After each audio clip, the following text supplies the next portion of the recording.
Hi hello నమస్తే welcome back to BHNR channel Bigg Boss రివ్యూతోనైతే నేను మీ ముందరకు వచ్చేసిన మన ఛానల్ని ఫస్ట్ టైం చూస్తున్నట్టయితే ఛానల్ని సబ్స్క్రైబ్ చేయరి ఒక లైక్ ఇర్రి ముచ్చట ఏంటంటే ఇలా ఎపిసోడ్ అయితే చాలా అద్భుతంగా అనిపించింది.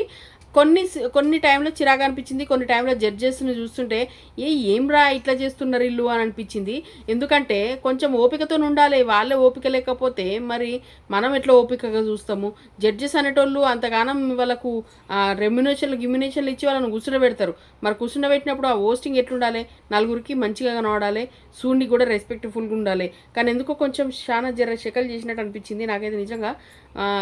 వీళ్ళ కొంచెం తగ్గించుకుంటే బాగుండు, మరి ఇంత ఓవర్ చేయాల్సిన అవసరం లేదు అని అనిపించింది. ముఖ్యంగా బిగ్ బాస్కి అగ్ని పరీక్షకు పోవాలంటే ఎట్లా తెలుసా, బిగ్ బాస్కి పోతేనేమో జనాల ఆదరణ పొందుతాము, బిగ్ బాస్ అగ్ని పరీక్షకు పోతేనేమో అవమానాలు పొందుతాము.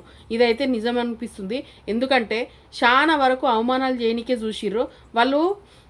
ఎంత మనము ఎంత ఇట్లా ఏమంటారు, ఇట్లా లైట్ తీసుకొని ఏదో నార్మల్గా చేద్దాము పోదాము అని అనుకున్నా కూడా వీళ్ళు ఏం చేస్తారంటే రెచ్చగొట్టేస్తుర్రు. చాలా కథలు పడుతున్నారని అన్నట్టుగానే అనిపించింది నాకైతే. శ్రీముఖి గారి మీద మస్తు రెస్పెక్ట్ ఉండే, నిజంగా చెప్తున్నా. శ్రీముఖి గారు అంటే మంచి రెస్పెక్ట్ ఉంటుండే నాకు. జర మనుషుల్ని మంచిగా చూస్తుంది, మంచిగా ఆదరిస్తుంది అని అనిపిస్తుండే.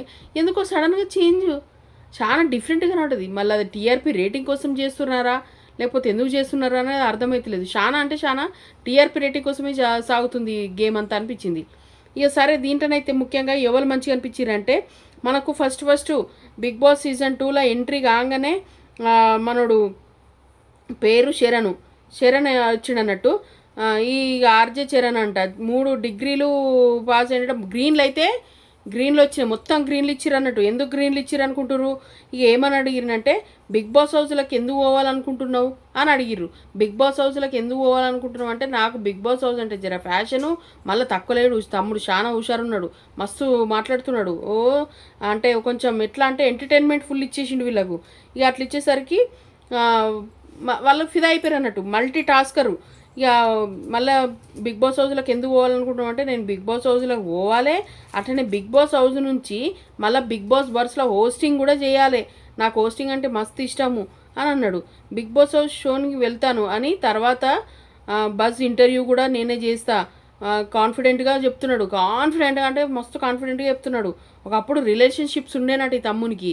అయితే ఆ రిలేషన్షిప్ ఊకే మాట్లాడుతుంటే అరే రోజు ఇదేంద్ర అబ్బాయి మాట్లాడేనా అని చెప్పేసి ఇక ఈ 3 నెలలు 4 నెలలు ఆ రిలేషన్షిప్ ఉంటే ఆయనతో కట్ చేసి పడేసిండంట. గట్లా కట్ చేసి పడేస్తారా, గట్లా మంచిదేనా, ఆ అమ్మాయి ఎట్లా ఫీల్ అవుతుంది, ఆ అమ్మాయికి కూడా ఫ్రీడమ్ ఇవ్వాలిగా, వదిలిపెట్టాలా, అందుకే వదిలిపెట్టేసిన అని చెప్తున్నాడు బిందు మాధవికి కూడా. గట్లా ఇక చాలా జర మంచిగానే అనిపించింది. తమ్ముడు హుషార్తనం కూడా మస్తున్నాడు. గసండు హుషార్తనం ఉన్నోళ్ళు అయితే బిగ్ బాస్ హౌస్లో మంచిగా ఉంటారని చెప్పేసి అయితే తీసుకున్నారు అన్నట్టు. తర్వాత అక్షయ్ విషయంలో చాలా ఏషాలు వేసినట్టు అనిపించింది. అయితే వీళ్ళకి ఏమవుతుందంటే, ఎవరైతే వీళ్ళు ఇంట్రెస్టింగ్ ఉంటారో, ఎవరికైతే వీళ్ళు ఫిట్, వీళ్ళు మనకు బిగ్ బాస్ హౌస్లో కావాలని అనుకుంటుర్రో వాళ్ళకి టాస్క్లు ఇస్తుర్రు. ఎవరైతే వద్దనుకుంటుర్రు అంటే వాళ్ళు ఫస్టే ఫీల్ అయ్యారు, వీళ్ళని వద్దు, వీళ్ళని తీసుకుందాం అని వాళ్ళు ఫస్టే మెంటల్గా ఫీల్ అయ్యారు. వాళ్ళు ఏం చేసిరంటే, ఎవరైతే ఇంట్రెస్టింగ్ ఉన్నారో వాళ్ళని తీసుకుంటుర్రు, వాళ్ళకి టాస్కులు ఇస్తుర్రు. ఎవరైతే వద్దనుకుంటుర్రో వాళ్ళకి టాస్కులు ఇస్తలే, వాళ్ళను అసలు టాస్కులు ఇస్తలే, వాళ్ళను కాతర్బీ చేస్తలేరు, అట్లా చేసిరు అన్నట్టు. ఇక వాళ్ళు మాకు ఇంట్రెస్ట్ లేరు అన్నట్టుగానే వాళ్ళను తీసేసిరు అన్నట్టు. ఇక ఇంకేం చెప్పిందంటే, ఒకవేళ నువ్వు మళ్ళీ నెక్స్ట్ జన్మ ఉంటే ఎలా బతకాలనుకుంటున్నావు అంటే కోడిలాగా బతకాలనుకుంటున్నా అని మన ఆర్జే శరణ్ అన్నాడు అన్నట్టు. అదేంది కోడిలాగా బతకనుడు ఏంది అని అంటే, అవును కోడిలాగా బతికితే కోడి తను చనిపోయినా ఒక 2 ఆకలైనా తీరుస్తుంది కదా, నేను కూడా కోడిలాగా బతికితే 2-3 ఆకలైనా తీరుస్తుంది కదా, అందుకే నాకు ఇష్టం కోడిలాగా బతుకుడు అని అయితే అన్నాడు అన్నట్టు. సరే, ఒకవేళ మేము గ్రీన్ వేయకపోతే ఎట్లా, మరి గ్రీన్ వేయకపోతే ఏం చేద్దాం అని అంటే, మీరు గ్రీన్ వేయకపోతే ఆకలి నిరాహార దీక్ష చేస్తా, తినుకుంటా ఏడుచుకుంటా బాధపడతా అని చెప్పేసి అయితే చెప్పిండు. జర ఫన్నీగా అనిపించింది అన్నట్టు. ఇక ఫన్నీ వేలనే మనోడినైతే సెలెక్ట్ చేయడం జరిగింది. ఇక అట్లా అంటే కౌంటర్ వెనకాల మనం ఒక మాట చెప్పగానే దాని తగ్గట్టు సెటర్ వేసేటోళ్ళను వీళ్ళు నచ్చుతుర్రు అని అనిపించింది నాకు. తర్వాత దీన్స్ ఖాన్ అని ఒక కంటెస్టెంట్ వచ్చిండు. బ్రేక్ వల్లే బెస్ట్గా మారిన, బ్రేకప్లు అట్లా అవిటి వల్లనే బెస్ట్గా మారిన, ఇప్పుడు ఇంకొక రిలేషన్ ఉన్నా అనేది ఇక చెప్పుకొచ్చింది అన్నట్టు. నాలాంటి తిక్క మనుషులు కూడా ఉండాలి కదా అని అంటుంది. అంటే బిగ్ బాస్ హౌస్లో నాలాంటి తిక్కలోళ్ళు కూడా ఉండాలి కదా అని అయితే అని అంటుంది అన్నట్టు. ఆమె మాటలు చేష్టలు కన్విన్స్ అవ్వని జడ్జిలు రెడ్ ఫ్లాగ్ ఇచ్చి పంపించేశారు.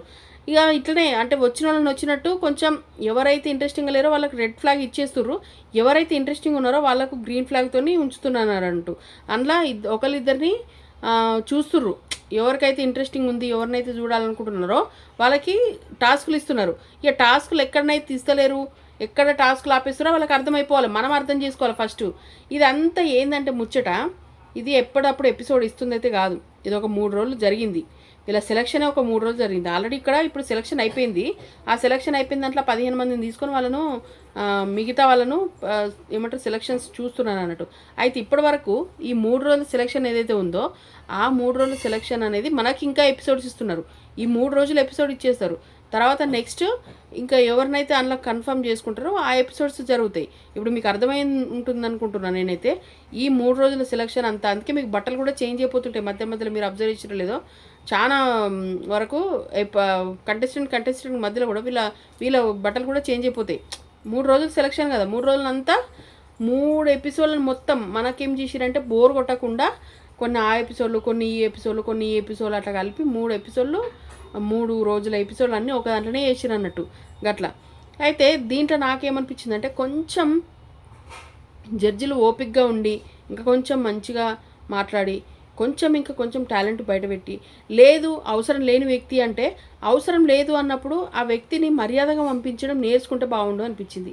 అమర్యాద చేసి అంటే మనిషికి రెస్పెక్ట్ లేకుండా చేసి అట్లా మాట్లాడే కన్నా కొంచెం మర్యాద ఇచ్చి మర్యాదతో పంపిస్తే ఇంకా బాగుంటుండేమో అని అన్నట్టు నా ఫీలింగు. అట్లా ఇష్టం ఉన్నట్టు మాట్లాడితే నాకు కరెక్ట్ అనిపించలేదు. దీని మీద మీ ఒపీనియన్ ఏంది అనేది కూడా ఖచ్చితంగా కామెంట్లు అయితే రాయిర్రి. ఎందుకంటే మనిషి ఇయ్యాల కాకుండా రేపైనా సరే బయట ఏ పని చేసుకుని బతురు. ఇన్ని రోజులు బిగ్ బాస్ హౌస్ అనేది లేదు కదా. బిగ్ బాస్ అనేది ఒక ప్లాట్ఫామ్, అందరి నలుగురు దృష్టి పడుతుంది మన మీద, మనం ఏందనేది తెలుస్తుంది, నలుగురిలో పతార పెరుగుతుంది, జర ఫ్యాన్ ఫాలోయింగ్ ఉంటుంది, ఒక గుర్తింపు అనేది వస్తుంది అనే దానికి చాలా ఇది ఉంటుంది బిగ్ బాస్ అనేది. అయితే ఈడేమవుతుందంటే బిగ్ బాస్ హౌస్ అగ్ని పరీక్ష పోతేనే గగనం ఒక నరకం నుంచి బయటపడ్డ రేంజ్లో తయారైపోతుంది అన్నట్టు. వీళ్ళే హోస్టింగ్ అనేది రోస్టింగ్ లాగా చేసిస్తున్నారు. ఇక మన అక్షయ్ అయితే రోస్ట్ చేయి అని మస్తు దమ్ చేసిరు. కానీ వాళ్ళు అక్కడ టాస్క్ లేదు, నేను రోస్ట్ స్పెషల్ అని చెప్పి ఈడు రాసుడు తప్పైంది, అందుకే ఇక రోస్ట్ చేయి, మమ్మల్ని రోస్ట్ చేయి, మేము రోస్ట్ చేయించుకోవాలనుకుంటున్నాం అని చెప్పేసి మాట్లాడిండు. అట్లా అన్నప్పుడు ఈ తమ్ముడు చేర తెగించి గట్టిగా మాట్లాడితే అయిపోతుండే. ఈ తమ్ముడు కూడా గట్టిగా మాట్లాడలే, రోస్ట్ చేయనికి రాలే ఫస్ట్ ఆఫ్ ఆల్ చెప్పాలంటే. ఇక అమన్ మసూద్ అయితే నల్గొండ నుంచి వచ్చిన వ్యక్తి కాస్త ఎంటర్టైన్మెంట్ చేసిండు. యాక్టింగ్ మీద ఇంట్రెస్ట్ బాగా చూపించిండు, మంచి పర్ఫార్మెన్స్ అంటే చిన్న పెట్టించిర్రు, దాంట్లో పర్ఫార్మెన్స్ కూడా మంచిగా చేసిండు. ఇప్పుడు ఇలా చేస్తున్నా 1 నెల రోజులు థియేటర్ ఆర్టిస్ట్లో ట్రైనింగ్ తీసుకున్నాడంట. అట్లా థియేటర్ యాక్టింగ్ ట్రైనింగ్ తీసుకున్నాడంట. సిచ్యువేషన్ ఇస్తే ఎమోషనల్గా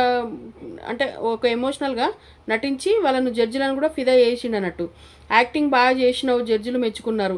ఇక తెలివికి పరీక్ష అని చెప్పి ఒక పేపర్ మీద టీ-షర్ట్ బొమ్మ వేసి దీనికి ఎన్ని బొక్కలు ఉన్నాయి అని అడిగితే అభిజిత్ ఇక ఆ ఆన్సర్ చెప్పు, దాని మీద వ్యాసం రాయమని చెప్పి ఒక పక్కన కూర్చుని పెట్టిరు అన్నట్టు. ఇక సిద్దిపేట నుంచి సుమాన్ ఒక అమ్మాయి వచ్చింది. ఆ అమ్మాయి కూడా చూడడానికి మంచిగా ఉంది. ఆ అమ్మాయి పక్క తెలంగాణ అయితే కాదు. ఇక 16వ శతాబ్దం వచ్చాము, సిద్దిపేట మేము జాబ్ చేసుకుంటూ సిద్దిపేటలోనే సెటిల్ అయినాము అనుకుంటూ ఇక వాళ్ళకైతే ఒక స్క్రీన్ పిల్ చెప్పింది అన్నట్టు. కంపోజ్లా కోపం వస్తే బిందులా మింగిల్ అవ్వడంలో, నవదీప్లా నవ్వుతూ ఉండడంలో, శ్రీముఖిలా అందరినీ కవర్ చేస్తూ సుమ ప్రతి ఒక్కరిని వీళ్ళందరినీ కవర్ చేసింది అన్నట్టుగా. అట్లా కవర్ చేసి అమ్మాయిలు ఎక్కువ ప్రేమిస్తారు అంటూ సుమ అంటుంది. నువ్వు పోలీసు వాడు, అమ్మన్ లాయర్ అని వాడు నీకు ఓకేనా అంటే అట్లెట్లుంటుంది, అట్లా కాదు అని చెప్పేసి అయితే మాట్లాడింది అన్నట్టు. గిట్లుంది ముచ్చట. ఇక ఈ అమ్మాయి విషయంలోనైతే కొంచెం హోప్ ఉంది అన్నట్టు వీళ్ళకు. ఓకే చూద్దామన్నట్టు అయితే నెక్స్ట్ రౌండ్కి డైరెక్ట్ సెటిల్ చేయలేరు వీళ్ళను, నెక్స్ట్ రౌండ్కి అయితే పంపించారు. ఇది ముచ్చట. కొన్ని సిచ్యువేషన్లో ఓకే జడ్జిల పరంగా మనకు ఓకే ఎంటర్టైన్మెంట్ బాగానే ఉంది, వీళ్ళు మంచి వాళ్ళని గుర్తిస్తున్నారు, మంచి వాళ్ళని చూడనీకి చేస్తున్నారు అని అనిపించింది. కానీ కొన్నిట్లలో మాత్రం ఎందుకో కొంచెం హట్టింగ్ అనిపించింది. ఈ కొన్ని హట్టింగ్ విషయాలను మానేసుకొని ఎవరినైతే తీసుకోవాలనుకుంటున్నారో వాళ్ళని మంచిగా గౌరవంగా తీసుకుని, ఎవరైతే వద్దనుకుంటున్నారో అంతే గౌరవంగా వాళ్ళని పంపించేస్తే ఇంకా బాగుంటుందని నా ఒపీనియన్. దీని మీద మీ ఒపీనియన్ ఏంది ఖచ్చితంగా కామెంట్ అయితే రాయిర్రి. ఇంకా చెప్పుకోనికి చాలా ఉంది, నెక్స్ట్ ఎపిసోడ్లో ఖచ్చితంగా చెప్పేస్తా. ఎందుకంటే వీడియోలు ఎంతైనా మీరు ఎక్కువ చూడరని నాకు తెలుసు. ఇక మన ఛానల్ని కొత్త చూస్తున్నట్లయితే ఛానల్ని సబ్స్క్రైబ్ చేయరి. ఇప్పటి నుంచి బిగ్ బాస్ రివ్యూస్ అనేవి వస్తూనే ఉంటాయి. దీని మీద మీ ఒపీనియన్ రాయిర్రి. అట్లనే మన ఛానల్కి సబ్స్క్రైబ్ చేయరి. కొత్త వాళ్ళు అయితే ఖచ్చితంగా మన ఛానల్ని చూస్తూనే ఉండరు. అగ్ని పరీక్షకు వేయొచ్చిన వాళ్ళు మీరు ఎవరైనా ఉన్నారా? కామెంట్ రాయిర్రి.